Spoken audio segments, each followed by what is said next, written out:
Señor Augusto G. Pérez, después de haber leído sus dudas expresadas en el Foro Social Mundial, a nombre de la mayoría de las personas que conforman ese chat, cosa que fue refutada por algunas personas que consideran que sus dudas no son representativas del pensamiento de muchas personas. Aunque yo estoy clara, como cubana que soy, de que hay muchas personas también que piensan como usted, sin haber visitado ni estado nunca en mi país y sin conocer mi historia patria. Pienso que toda persona es y representa lo que su identidad nacional ha conformado en su ser, en su identidad personal, que lleva consigo donde quiera que se encuentre. Pero yo soy una cubana que donde me encuentro es en Cuba desde que nací. Y nací casi al triunfo de la revolución. Por lo tanto, he podido ver cuál ha sido la evolución del proceso histórico de la revolución, porque lo he vivido en carne propia, lo he sufrido en carne propia. Y he podido saber por mi familia qué es y qué era la Cuba de ayer, la que dejamos atrás después del glorioso triunfo de la Revolución Cubana. Esa que dignificó a la mayoría, porque hubo una minoría que vio afectados sus intereses burgueses, capitalistas, latifundistas, terratenientes, entre otros, que cuando vieron que esto no era solo para la minoría, sino que había un sentido de equidad y de revolucionar lo que el statu quo de la Cuba que heredamos, esa Cuba de ayer, pues entonces, junto con el tirano Batista, que huyó en la madrugada del 1 de enero, huyó precisamente de donde hoy está enclavada mi universidad, de lo que era el antiguo cuartel de Columbia, que tenía las reservas del ejército militar de la tiranía batistiana de Occidente, y que hoy es un complejo científico educativo donde hay desde círculos infantiles, escuelas primarias, escuelas secundarias básicas, preuniversitarios, escuelas especiales para sordos y ciegos, para sordos e hipoacúsicos, para ciegos y débiles visuales, para autistas, entre otras, escuelas tecnológicas, pero además está mi universidad, está el campus de mi universidad, que es la Universidad Pedagógica Enrique José Barona, que forma docentes en estos momentos para la capital. En sus inicios, cuando fue creada en 1965, se formaban ahí docentes preparando personal para todo el país. Y cuando ese personal fue en aumento, ya no teníamos una sola universidad de ciencias pedagógicas, sino que tuvimos 16 universidades de ciencias pedagógicas, es decir, territorialmente por la provincia y subdivididas en los municipios, en las sedes municipales, donde se accede hasta el último rincón de nuestro país a la educación superior. Entonces, hay algo muy importante que quiero aclarar. Cuando triunfa la Revolución Cubana, Cuba estaba subsumida en la peor tragedia que puede vivir un país abandonado por todos los presidentes de turno, desde 1902, en que se retira la intervención yanqui, que intervino en la gesta de independencia cubana, ya casi ganada por nuestros patriotas mambises, contra los españoles, y se crea o se genera en ese campo de batalla la guerra hispano-cubana norteamericana. Pudiéramos decirse, según los historiadores, la primera guerra imperialista que realmente se lleva a cabo, porque fue en el pasado siglo XIX. Pero sí fue ese tipo de guerra, porque además Estados Unidos ya tenía montada una estrategia geopolítica, donde está claro que Cuba, que por su posición estratégica es la llave del Golfo, pues entonces Cuba tenía que ser, según las doctrinas de Monroe, del destino manifiesto, Cuba tenía que ser para los Estados Unidos, porque está ahí, en el patio de los Estados Unidos, ahí mismo, a 90 millas debajo de la Florida. Entonces, con una política de la fruta madura, pues el momento de coger la fruta fue cuando ya los cubanos tenían ganada la guerra contra España, pero ellos intervienen con una autoprovocación y pretexto, aliados de Cuba, pero al final, cuando ya los cubanos logran expulsar o logran rendir a las fuerzas españolas por desgaste, pues sencillamente son los Estados Unidos quienes van con España a París a firmar un tratado de paz en el cual Cuba no participa, y lo que hace es una transacción y una negociación. Ahí es donde Estados Unidos adquiere a Puerto Rico, que todavía es una colonia, es un estado libre asociado de los Estados Unidos, y todo el mundo sabe que es una colonia norteamericana, que está ahí ese pueblo resistiendo a su cultura y a su identidad, independientemente del grado de absorción que obviamente tiene también, y de afectación en ese sentido. Pero Cuba no es Puerto Rico, ni corrió el destino de Puerto Rico.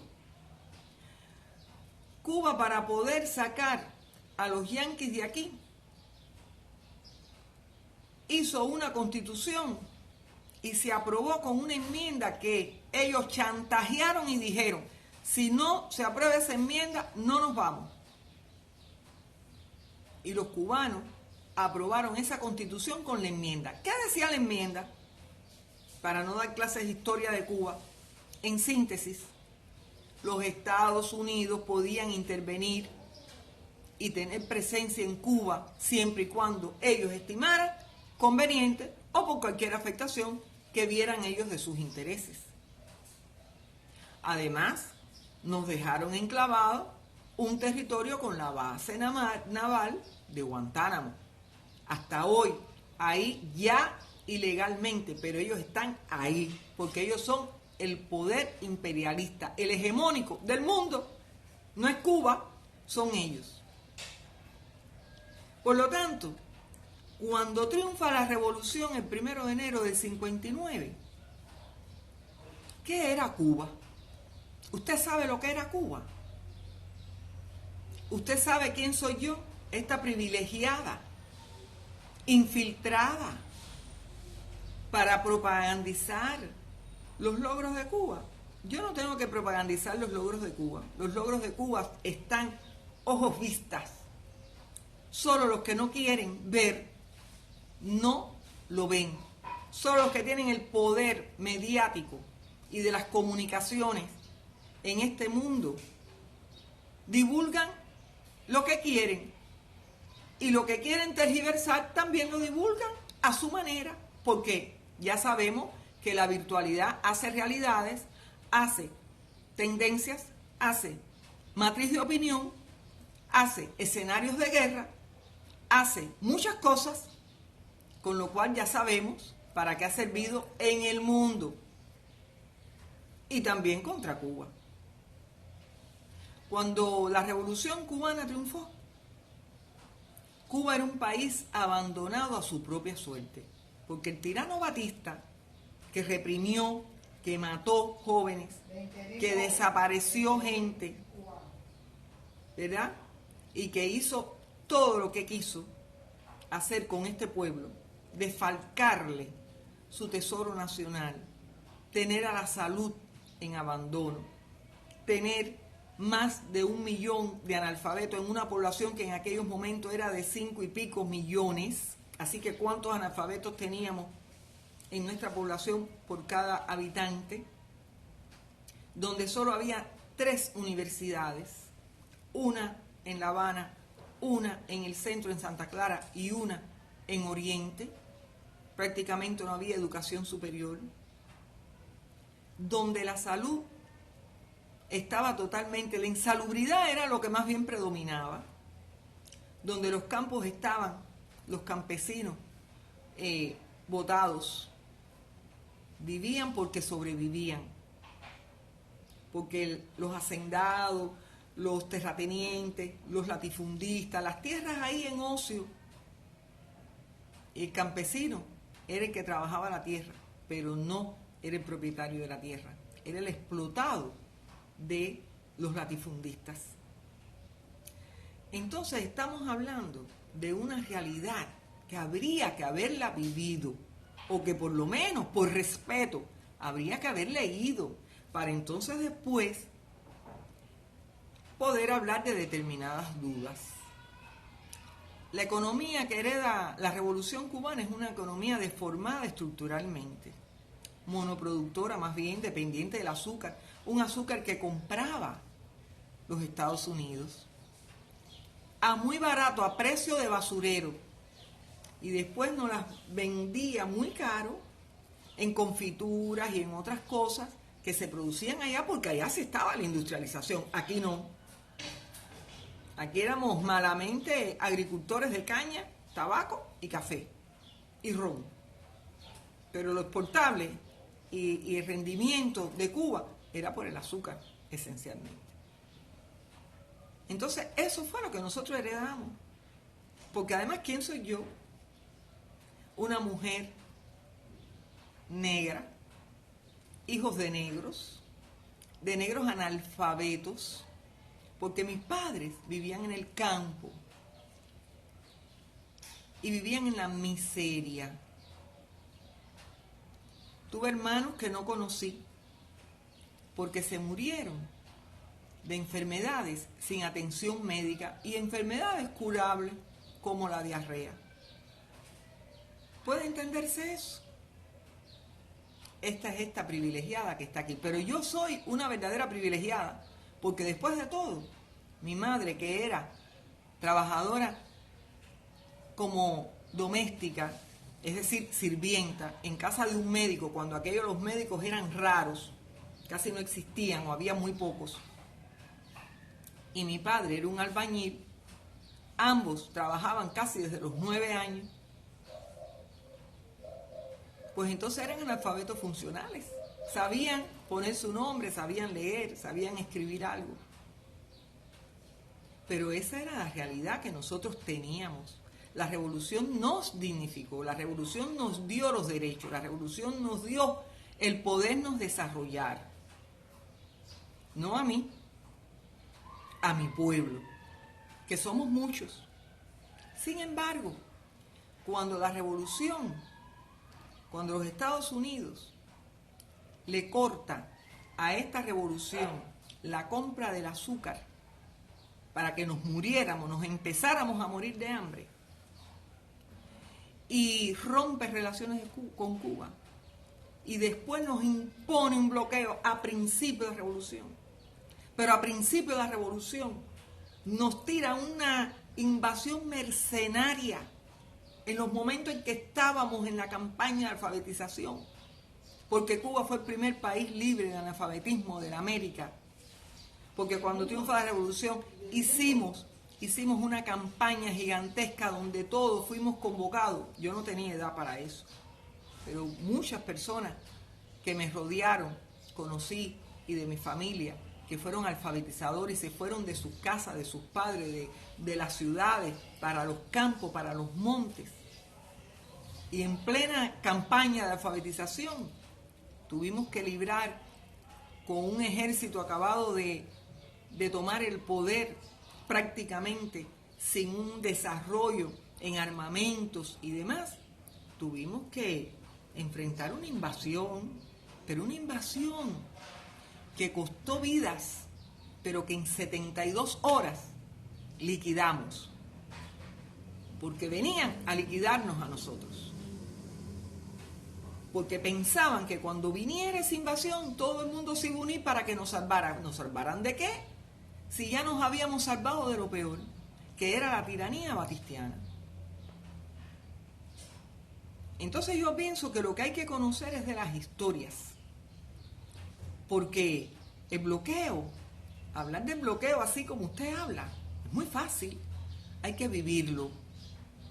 Hay que ver que usted tiene carencias y carencias y carencias, porque le hacen la zancadilla, porque compran el crucero que entra a Cuba, lo compran para que no venga, porque hay un bloqueo que después tiene un endurecimiento con la ley de los congresistas Helms y Bolton, y la ley Helms-Burton entonces interfiere en terceros países y no quieren que terceros países tengan relaciones con Cuba, hagan convenios con Cuba, tengan créditos con Cuba. No quieren y lo prohíben, y que lo hacen, ellos le ponen sanciones. Entonces, ¿de qué estamos hablando? Cuba es un país asediado. Los 4 años en que estuvo Trump para complacer a todos la mafia miamense, es decir, aquellos cubanos americanos que se fueron y se radicaron ahí en Florida, y todos son algunos, la minoría, no magnates, pero que también están en el Congreso, también tienen voz, también tienen plata, tienen poder, porque dan votos a los presidentes, y los presidentes se discuten en la Florida por esa gente que está allí, y para congraciarse con ellos nos aplastan o nos quieren aplastar a nosotros. Nosotros hemos tenido que resistir muy duro. Entonces yo no sé de qué clase de infiltración usted habla. Si aquí lo que está infiltrado es precisamente todo esto contra Cuba, es la campaña contra Cuba, es no querer reconocer el esfuerzo heroico que hace este pueblo día a día, es no reconocer la cantidad de muertos que nos han provocado los ataques terroristas, los sabotajes, todo lo que está viviendo, por ejemplo, ahora Venezuela. Lo que pasa es que Venezuela tiene petróleo, Venezuela tiene recursos, porque Venezuela tiene el capitalismo allí, porque los capitalistas están allí también. Aquí no, aquí nunca llegó a haber un capitalismo, aquí la burguesía, era una burguesía dependiente. Entonces nosotros no dependemos ni de Estados Unidos ni de Rusia, está equivocado. Cuba se ha diversificado, Cuba ha tenido que potenciar sus recursos humanos, porque aquí la educación es pública y gratuita, desde la edad infantil hasta la educación superior, porque Fidel, porque aquí todos no nos llamamos Castro, pero aquí sí amamos a nuestro líder histórico, a ese que lo dio todo, junto con todo el que lo siguió y con todas las organizaciones y las instituciones, porque Cuba es un país institucionalizado. Cuba es una aldea con un cacique. No. Cuba tiene sus constituciones y recientemente hemos aprobado una nueva constitución muy enriquecida, muy actualizada y muy avanzada, que está empoderando a nuestro país, discutida con cada uno de los cubanos, recogidos los criterios, procesados los criterios, modificada hasta en artículos que se incrementaron por propuestas que hizo la población. ¿Dónde se hace eso? ¿En qué país? En ninguno. Entonces, pueden haber muchas dudas, señor Augusto. Yo lo invito a que usted venga a Cuba, lo invito a que venga a visitarme, que venga a mi modesta casa. Yo no soy una privilegiada que tengo internet. Aquí en Cuba, la internet cuando se empezó a instalar, donde primero siempre estuvo fue en los centros estatales, en nuestras universidades, en las escuelas. Ahí es donde primero se llevó ese recurso. Y después ese internet se empezó a promover para la población. Por eso fue que nosotros, que no podíamos en otros tiempos instalar el Wi-Fi o la conexión de banda ancha para toda la población, pues entonces se optó por hacer puntos públicos donde las personas con celulares y con móviles, porque todo eso hubo que irlo poco a poco introduciendo y desarrollando en el país con la empresa telefónica de Cuba, que por demás es una empresa mixta. Pues entonces poco a poco hemos tenido que ir, el país ha tenido que ir haciendo el proceso de informatización del país y de digitalización de los procesos. Entonces hoy las empresas telefónicas, las agencias, las tiendas venden los móviles y tenemos la opción de los datos móviles, de activarlos y de comprar tarjetas para activar los datos móviles. Pero hoy aquí se da un servicio que se llama Nautahogar y es poder llevar la Wi-Fi a las casas. Ese servicio se solicita, se compra, se adquiere.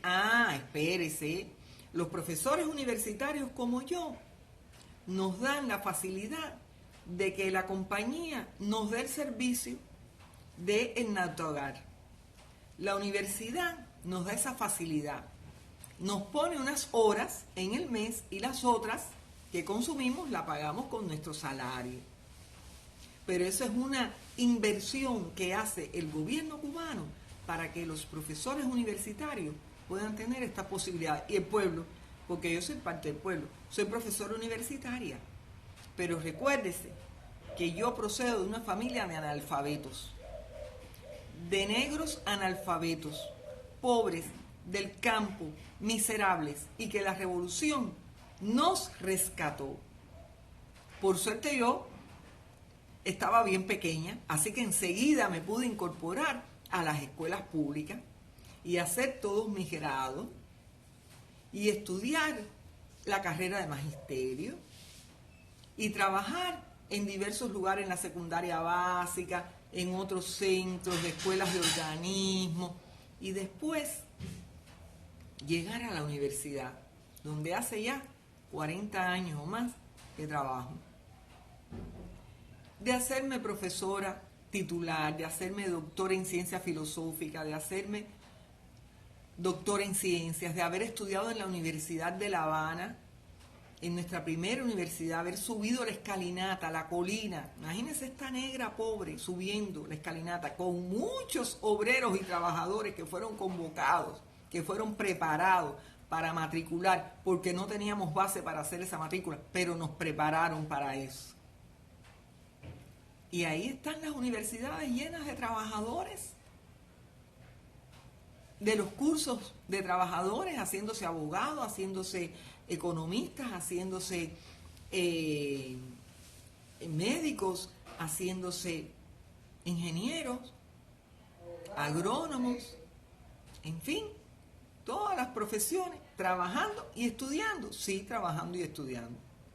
Porque hay quien le cogió un poco tarde, no empezó desde chiquitico, pero la revolución sí le dio esa posibilidad a los que también ya tenían más edad de superarse, porque en la superación está la clave del éxito. Y fue precisamente en 1959, en un discurso que tiene nuestro comandante, cuando dice que el futuro de Cuba tendría que ser el futuro de hombres y mujeres de ciencia. Fue como una profecía. Es como si se supiera que tendríamos que vivir precisamente de las potencialidades de la inteligencia que se cultivara en este país, con nuestros recursos y con nuestros esfuerzos, para tener lo que hoy tenemos. Entonces, no puedo comprender esa raíz dura, atacante. Este régimen férreo no tiene un desaparecido, no tiene una masacre, no tiene una tortura. Eso es para Colombia, para Brasil, para El Salvador, para Honduras y para Guatemala y para todos esos países, compañeros, que es donde las noticias dicen, bueno, apareció esto, apareció aquello. Es para los 46 de Ayotzinapa en México. Es para las fosas comunes que se encontraron ahora recientemente también en México, en Colombia. No, aquí en Cuba no pasa eso. Cuba es uno de los países más seguros que puede tener el mundo hoy. Porque la educación y la cultura ha llegado a todos los lugares. Y no somos un sistema perfecto. Y si tenemos esas carencias, sí son por el bloqueo. Se fue Trump. ¿Usted sabe cuántas sanciones dejó ese señor sobre Cuba? Porque lo que nos quería era acabar de estrangular. Más de 240. Hoy nosotros tenemos una pandemia y una situación económica terrible, porque además, como si fuera poco, después dice que Cuba está en la lista negra de los países que patrocinan el terrorismo, porque además ellos se abrogan el derecho de poner y quitar. ¿Quiénes son ellos, los dueños del mundo? Con esos problemas, con ese racismo supremacista que tienen allí, con esa cacería de negros diarios que tienen allí, como si no fueran personas. Eso no pasa aquí en mi país, señor. Yo lo invito a que usted venga. Yo lo invito a que usted venga a mi casa. Yo aquí convivo con 2 enfermos. Mi mamá, que va a cumplir 99 años, pero que está cuidada, que está amada, que está allí apoyada. Y ya va a cumplir 99 años y tiene muchos padecimientos, pero va a cumplir 99 años. Y tengo un esposo que también está enfermo. Entonces, aquí hay una medicina, aquí hay una salud, aquí hay un médico por cada comunidad. Aquí hay una clínica por cada comunidad que articula con esos médicos que nos atiende a nosotros, a la gente de la población. Yo tengo 68 años. Entonces le está hablando una persona que no puede admitirle a usted sus dudas, que no son dudas, que son aseveraciones, que es una agresión retórica. Porque además eso lacera y ofende la dignidad de las personas y de una patria y de un pueblo que tanto trabajo seguimos pasando, pero firmes. No nos vamos a doblegar, no le vamos a entregar Cuba al imperialismo, no se la vamos a entregar. Hacemos lo que nosotros y nuestro destino por nuestra Constitución nos ampare. El presidente de hoy no es Castro, así que no todo el mundo aquí se llama Castro. Y aquí hay muchos cargos. Y mi rectora es una mujer y es negra y no se llama Castro. Y nosotros tenemos en el Parlamento cubano muchas mujeres. Vamos a buscar parlamentos del mundo que tengan más del 50% de mujeres como lo tiene Cuba. Y vamos a buscar el porciento de negros que hay en los parlamentos del mundo como el que tiene Cuba. Entonces, yo lo vuelvo a invitar a que usted venga. Yo ni soy infiltrada, ni tengo que imponer nada. Porque aquí los que imponen son los que tienen el poder hegemónico en este mundo, señor. ¿Qué vamos a imponer nosotros? Esa propaganda que yo puse ahí, ese orgullo que puse ahí en ese video, ¿usted sabe de dónde vino? De la República Dominicana. Un solidario colega, docente de la Universidad Autónoma de Santo Domingo, me mandó ese video, contento. Y yo lo compartí, y lo compartí con un chat que es de un foro social mundial, donde he visto muchas causas ahí, muchas causas progresistas. La nuestra es una de ellas. Entonces, como no me alcanzaba a poder escribir, entonces dije, voy a hacer un pequeño video, que no me salió ya tan pequeño. Quisiera decirle muchas cosas más, porque usted ha dicho cosas aquí de dudas muy serias. Entonces, sencillamente, usted me da su abrazo y yo le doy el mío. Si usted no es prejuicioso de que una negra lo abrace.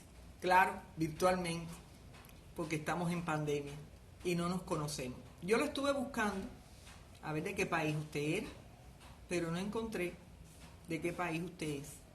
Así es que usted tiene dudas sobre mi país, yo no le puedo plantear ninguna duda sobre el país suyo, que no sé cuál es. Porque, por ejemplo, en su Facebook, que dije, bueno, déjame ver quién es este señor que me ha hablado de esta manera, que me ha atacado, me ha agredido así sin conocerme, ni cosa por el estilo. Y no hay información. Vaya a mi Facebook, ahí está toda mi información. Porque además nosotros, yo por lo menos, esta forma de internet como Facebook, sobre todo, que puede uno hacer páginas y demás, lo utilizo para poder visibilizar el trabajo que hago en mi universidad con mi cátedra, por ejemplo, o para poder darle visibilidad a lo que hacemos aquí en la formación de máster, en la formación de doctores, en la atención a nuestros estudiantes, en nuestros eventos, etcétera, etcétera, etcétera. Porque esos son nuestros logros. Y todo el mundo vive orgulloso de los logros de su país. Y yo, como muchos cubanos, vivo muy orgulloso de los logros de mi país. Y cada cubano es dueño de sus afectos, se los da a quien quiere. El que no ha querido darle los afectos a la revolución no se los da. Y que el que ha querido ir a buscar en otro lugar mejoría, se ha ido. Y si ahora no se